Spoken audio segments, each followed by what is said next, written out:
नमस्कार। आज इस तरह की ज्ञान की बातें लेकर के आए हुए हैं कि बंदर अकेले में जा कर के प्राण क्यों त्यागता है। जब बंदर मरता है तो लोग क्यों नहीं देखता है। ये अजीब एक अनबूझी पहेली है और एक सच्चाई बात है कि जब बंदर मरता है तो कोई भी लोग नहीं देख पाते हैं। क्यों?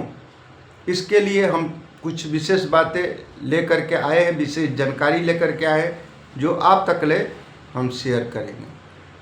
देखिए, बंदर यदि काट देता है तो रेबीज का टीका लगाना बहुत ज़रूरी होता है। जिस तरह से कुत्ते काट देते हैं उसी तरह से रेबीज का टीका लगाना आपको लिए अनिवार्य होता है। बंदर अकेले क्यों मरता है और क्यों नहीं लोग देखते हैं।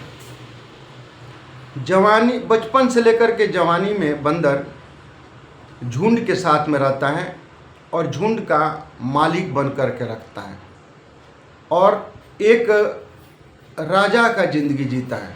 उसके बिना कोई बंदर इधर से उधर टस से मस नहीं होता है। उसकी बोली पर सब बंदर इकट्ठे हो जाते हैं और यदि पुकार बंदर यदि अपने राजा को, बलवान शक्तिशाली को यदि पुकारता है तो वो भी तुरंत आ जाता है। लेकिन स्थिति कब तक ले होती है? जब तक ले वो शक्तिमान रहता है तब।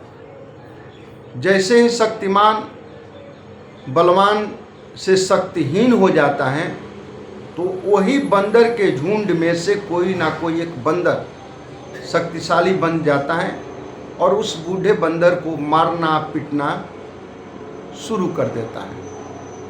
वो बंदर अपना जान बचाने के लिए झुंड से अलग हो जाता है और वो बंदर जो शक्तिशाली बन जाता है वो तो चाहता ही है कि इसको अलग हो जाए, यहाँ से मेरे नज़रों से दूर हो जाए।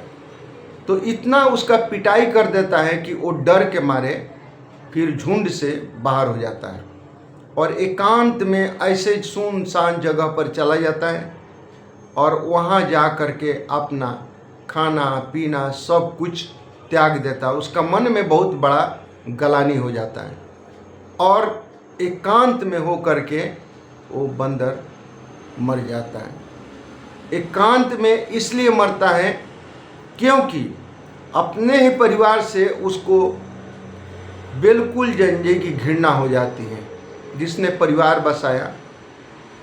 इसलिए बंदर एकांत में मरना पसंद करता है। बंदर जब मरता है तो कोई भी नहीं देखता है, कोई भी उसका परिवार वाला नहीं देखता है, बहुत ही दूर चला जाता है। ये है एकांत में बंदर के मरने का कहानी। तो इस ज्ञान को अपने पास में शेयर नहीं करें